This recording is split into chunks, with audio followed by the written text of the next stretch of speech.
इंसान कितना भी परिश्रम कर ले या मन्नतें कर ले, समय से पहले किसी को कुछ नहीं मिलता। और जिसको कभी कुछ ना मिला उसने समय की प्रतीक्षा नहीं की। जीवन में जितना संघर्ष करोगे सफलता की कीमत उतनी ही अधिक होगी, क्योंकि हीरे को तराशने में भी कई जख्मों से गुजरना पड़ता है। इस दुनिया में जो भी सफल लोग हुए हैं उन्हें कोई वरदान नहीं था, ना ही उनका कोई विशेष जन्म था।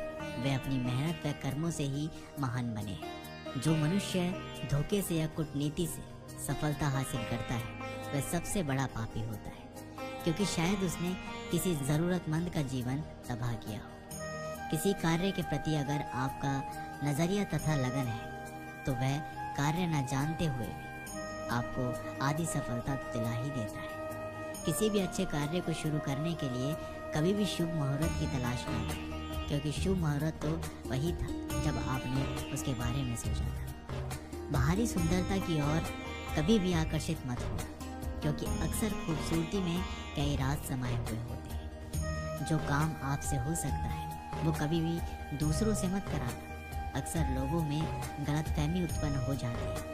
कर्मों की गति इतनी प्रभावशाली होती है कि वह मरने के बाद भी आपका पीछा नहीं छोड़े। इसलिए कभी भी अधर्म कार्य मत करना। कभी भी ये मत सोचो कि मैं उस कार्य को कल करूँगा। वह कल कभी नहीं आता, बल्कि आपने अपने जीवन का एक और दिन बर्बाद कर दिया है। जब भी हम किसी के लिए बुरे शब्दों का प्रयोग करते हैं तो वह हमारे ऊपर ही हावी होते हैं, क्योंकि उसमें दूसरे का कोई दोष नहीं होता। कभी भी किसी के प्रति इतनी आसक्ति न रखो कि उसके बगैर आपका कार्य ना चल सके, क्योंकि दूसरा तो केवल एक माध्यम होता है, सफर तो उसे खुद ही तय करना होता है। आज के युग में कोई भी सच्चा प्रेम नहीं करता।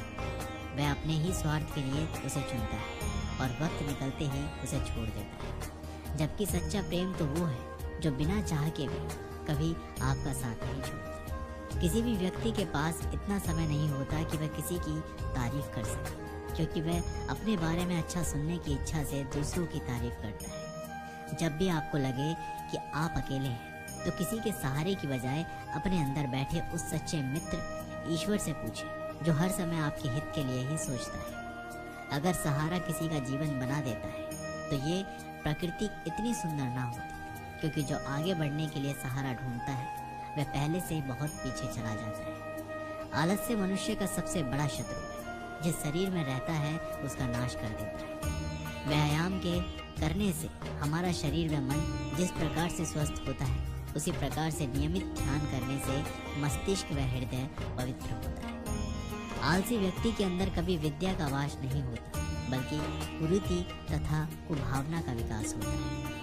सत्य की हमेशा जिस प्रकार से जीत होती है उसी प्रकार से परिश्रम की भी जीत होती है, भले ही उसमें थोड़ा समय अधिक लगता है। ज्ञान तो लगभग सभी के अंदर एक जैसा ही होता है, किंतु कुछ लोग उसको अपनी आदत बना लेते हैं और कुछ लोग उसको अपनी सबसे बड़ी भूल बना लेते हैं। ज्ञानी बनना आसान है, परंतु उस ज्ञान को अपने किस रूप में प्रदर्शित किया है यह आपकी बुद्धि पर निर्भर करता है। समाज में कई अवधारणाएं के व्यक्ति होते हैं, लेकिन वास्तविकता उसी जीवन की है जो सब में एकता देखता है। धर्म कभी भी ये सलाह नहीं देता कि तुम अपने धर्म को श्रेष्ठता प्रदान करने में ही पूरा जीवन लगा दो, बल्कि ये बात महत्वपूर्ण है कि आपने अपने धर्म के अनुसार ऐसा क्या कार्य किया है कि दुनिया को संदेश पहुंचा। कोई रोटी को जीवन बना देता है तो कोई उस रोटी के लिए जीवन गुजार देता है। ये ईश्वर हर किसी की भूख तो मिटा ही देता है। अफसोस जिनकी भूख दूसरों को सताने में हो, आखिर उनकी भूख कौन मिटा सकता है। मनुष्य का हृदय भी एक नदी की तरह है, जब तक गतिशील है वह पवित्र और निर्मल है। अफसोस की समुद्र रूपी जंजाल में गिरते ही हर हृदय न जाने क्यों रसहीन बन जाता है। खूबसूरती भी एक माया बंधन है जो कठोर हृदय में भी उमंग जगा देता है। नफरत तो तब भी होती है जब वह शख्स ददरगी पे उतर आता है। जज्बा वह शक्ति है जो मनुष्य को सीखने के लिए प्रेरित करती है। मनुष्य सफल हो ना हो, लेकिन वह जीवन का तजुर्बा जरूर सीख लेता है। समय मनुष्य को हकीकत की पहचान कराता है और कौन अपना है और कौन पराया है ये वक्त महसूस करा देता है। वरना जब तक आपके पास शोहरत है सब आपके मित्र हैं, लेकिन पास कुछ ना हो तो वह बंजर भूमि की तरह हो जाता है। आपका सच्चा मित्र आपकी परछाई है जो वक्त बेवक्त आपका साथ नहीं छोड़ती। वरना कुछ पल के दोस्त तो हजारों बन जाते हैं। जिस चीज को सीखने में सालों लग जाते, दरअसल ठेस लगने के बाद इंसान उसे जल्दी सीख लेता है। मनुष्य जैसा सोचता है वैसा ही वो बन जाता है। दरअसल वह उस व्यक्ति के मनोवेग से निकलता है और वही उस व्यक्ति के बारे में सही जानकारी रखता है। हम सभी व्यक्ति को अपना काम बड़ी निष्ठा और निस्वार्थ भावना से करना चाहिए। गीता में भी भगवान श्री कृष्ण ने कहा है कि कर्म करो लेकिन फल की चिंता मत करो, क्योंकि कर्म ही व्यक्ति के अधिकार में है, उसका फल नहीं। कई बार हम परिस्थितियों के कारण या फिर भावनाओं में बहकर कुछ ऐसे फैसले कर देते हैं जिससे हमारा कर्म प्रभावित होता है। आपको कर्म क्यों करना चाहिए? चलिए पढ़ते हैं भगवान शिव और किसान की कथा। एक बार भगवान शंकर पृथ्वी वासियों पर कुपित हो गए और माता पार्वती को साक्षी मानकर संकल्प किया कि जब तक पृथ्वीवासी नहीं सुधरेंगे तब तक वे शंख नहीं बजाएंगे। देव जानते थे कि शंकर भगवान शंख बजाएंगे तभी बरसात होगी। इससे घोर अकाल पड़ गया। पानी की एक बूंद तक नहीं बरसी। धरती पर त्राहिमाम मच गया। ऐसे में एक दिन भगवान शंकर पार्वती आकाश में विचरण कर रहे थे तो उन्होंने एक अजीब दृश्य देखा कि एक किसान भरी दोपहरी में चिलचिलाती धूप में खेत की जुताई कर रहा है। पसीने में नहाया मगर अपनी धुन में बहुत मगन। जमीन पत्थर की तरह सख्त हो गई थी, फिर भी वह जी तोड़ मेहनत कर रहा था। उसकी आंखों में आत्मविश्वास था और उसके पसीने की बूंदों में उम्मीद टपक रही थी। भोलेनाथ व पार्वती बदले हुए वेश में आकाश से नीचे उतरे और उससे कहा, अरे भाई, तू क्यों बेकार कष्ट उठा रहा है? सूखी बंजर धरती में केवल पसीने बहाने से ही खेती नहीं होती। किसान ने हल चलाते चलाते ही जवाब दिया,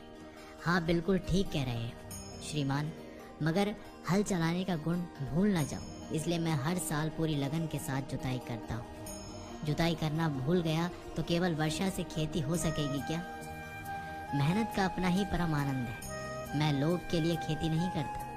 किसान की बात सुनकर महादेव को भी लगा कि मैं भी तो परम आनंद की अनुभूति के लिए ही शंख बजाता हूँ। मुझे भी शंख बजाए 1 बरस बीत गए, कहीं शंख बजाना भूल तो नहीं गया। उन्होंने तुरंत अपनी झोली से शंख निकाला और जोर से फूंका। चारों ओर बादल की घटाएं घुमड़ पड़ी, बिजली चमकने लगी और जोरदार बारिश होने लगी। इस वर्ष के स्वागत में किसान के पसीने की बूंदें पहले ही खेत में गिरकर चमक रही थी।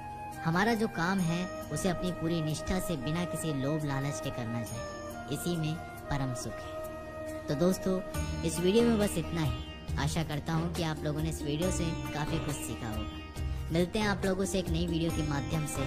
तब तक के लिए हर हर महादेव।